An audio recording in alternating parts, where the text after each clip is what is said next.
Hello दोस्तों। शादी के नाम पर दुनिया में कई अजीबोगरीब कानून मिल जाएंगे, लेकिन जब बात सबसे ज्यादा विवादों और सख्त नियमों की होती है तो दिमाग में सबसे पहले नाम कौन सा आता है? Yes, you are right, Pakistan. एक ऐसा देश जिसकी पहचान सिर्फ आतंकवाद या राजनीति से नहीं बल्कि कुछ बेहद विवादित शरीयत कानूनों से भी जुड़ी है।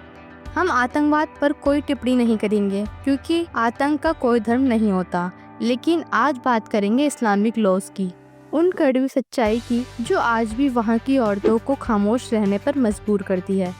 दोस्तों, आपका हमारे चैनल एक्सप्लोर विद एमन पर स्वागत है। तो चलिए एक्सप्लोर करते हैं पाकिस्तान को। पाकिस्तान के कुछ इलाकों में आज भी चाइल्ड मैरिज एक कड़वी हकीकत है, खासकर रूरल और ट्रेडिशनल कम्युनिटीज़ में।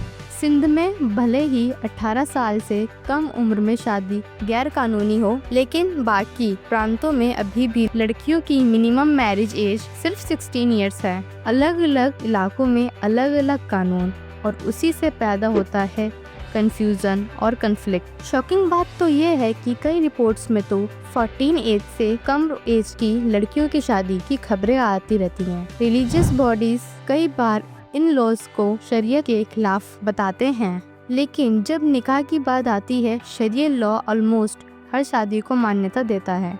कई बार हमने सुना है कि 12 एज की बच्ची का निकाह 40 साल के मर्द से कर दिया गया। अगर तुम मुस्लिम धर्म में शादी और लॉयल्टी की बात करोगे तो तुम्हें मोस्टली साइलेंस ही मिलेगा। वाइफ से वफादारी की उम्मीद की जाती है, लेकिन हस्बैंड के लिए कोई बाउंड्रीज नहीं है।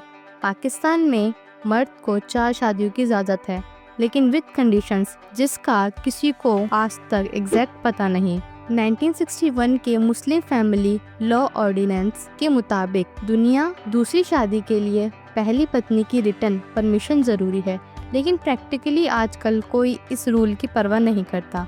मैन बिना परमिशन के ही दूसरी, तीसरी और चौथी शादी कर लेते हैं, और इसका अल्टीमेट नुकसान होता है औरतों को। राइट्स की तो बात छोड़ो, घर की शांति तक इनसे बर्बाद हो जाती है।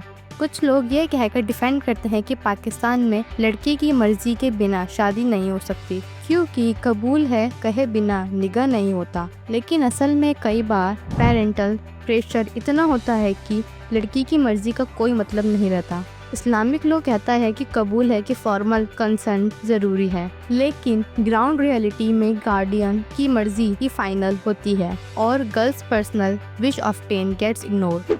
लव मैरिज को आज भी पाकिस्तान में गुनाह माना जाता है। ऐसे कपल्स को फैमिली से ही खतरा होता है। कई बार तो उनकी मर्डर तक कर दी जाती है और लॉ उन्हें जस्टिस नहीं दिला पाता। इस्लामिक मैरिज सिस्टम में लड़कियों के फंडामेंटल राइट्स ऑलमोस्ट वैनिश्ड हो जाते हैं। तलाक का अधिकार सिर्फ हस्बैंड को प्रैक्टिकली मिलता है। वो जब चाहे तलाक तलाक तलाक बोलकर रिश्ता तोड़ सकता है, लेकिन वाइफ अगर सेपरेशन चाहती है तो उसे लंबे और मुश्किल लीगल प्रोसेस से गुजरना होता है। और अगर हस्बैंड को रियलाइजेशन हो जाए कि उसने गलती की है, उसी पत्नी से शादी करना चाहे, तो इस्लाम उसे सीधा वापस एक्सेप्ट करने की इजाज़त नहीं देता है। अब आते हैं सबसे कंट्रोवर्शियल सिस्टम, हलाला, यानी अपनी एक्स वाइफ से दोबारा शादी करने के लिए उसे पहले किसी और से निकाह करना पड़ेगा, एक रात साथ बितानी पड़ेगी, और फिर तलाक लेकर ही वो दोबारा अपने पहले पति से शादी कर सकती है। हलाला एक ऐसा सिस्टम है जो शरीयत का हिस्सा ज़रूर है, लेकिन आज एक्सप्लॉयटेशन का तरीका बन चुका है। कई जगहों पर हलाला एक पेड सर्विस बन चुका है, जहां बिना महिला की मर्जी के उसे जबरन उस प्रोसेस से गुजारा जाता है। और अब बात उन माइनॉरिटी कम्युनिटीज की, हिंदू और क्रिश्चियन लड़कियों के साथ फोर्स कन्वर्जन मैरिज के केसेस भी सामने आते हैं। ये क्लियरली इलीगल है, लेकिन वीक लॉ एनफोर्समेंट और सोशल प्रेशर की वजह से कोई सज़ा नहीं होती। इंटरनेशनल लेवल पर पाकिस्तान की इमेज को भी ये बुरी तरह डैमेज करता है। वहाँ के कुछ कट्टरपंथी ओपनली कहते हैं कि उनका मकसद दूसरे धर्मों को इस्लाम में कन्वर्ट करना है और नंबर बढ़ाना है। बट सबसे पेनफुल बात तब होती है जब ये सुनने को मिलता है कि इस्लाम में महिलाओं कोई खुद की पहचान ही नहीं होती। इस्लामिक लॉ के अनुसार शादी के बाद महिला को प्रॉपर्टी में कुछ हद तक राइट्स मिलते हैं, लेकिन प्रैक्टिकली उन्हें अक्सर डैनी कर दिया जाता है। महर देना कंपलसरी है, लेकिन कई बार इसे टाल दिया जाता है या सिर्फ सिंबॉलिकली अमाउंट रखा जाता है। महिलाएं जब अपने हक की आवाज़ उठाती हैं तो उन्हें दबा दिया जाता है या फिर उनकी आवाज़ हमेशा के लिए खामोश कर दी जाती है। बुर्के में ढक देना उन्हें कंट्रोल करने का सबसे बड़ा तरीका बन चुका है। आज की मॉडर्न लड़कियां चाहे कितनी भी स्ट्रांग हो, पाकिस्तान की लड़कियां आज भी कोई सोशल मीडिया और रिलीजियस रिस्ट्रिक्शन में बंधी हुई हैं। बिना हस्बैंड के घर पर निकलना जुर्म है, किसी नॉन महरम से बात करना तो और भी बड़े गुनाह हैं। पर्सनल डिज़ायर्स की कोई वैल्यू नहीं है, सिर्फ समाज की बाउंड्रीज ही अल्टीमेट ट्रुथ है। जब सीमा हैदर इंडिया आई थी, उसने पाकिस्तान की महिलाओं की जो रियलिटी बताई वो सुनकर लोगों की रूह कांप उठी थी। पाकिस्तान के टैक्स और मैरिज रिलेटेड लॉज भी शरिया लॉ से ही गाइड होते हैं। 1979 का हुदूद ऑर्डिनेंस और पाकिस्तान पैनल कोड यहाँ के सबसे रिजिड लॉज में गिना जाता है।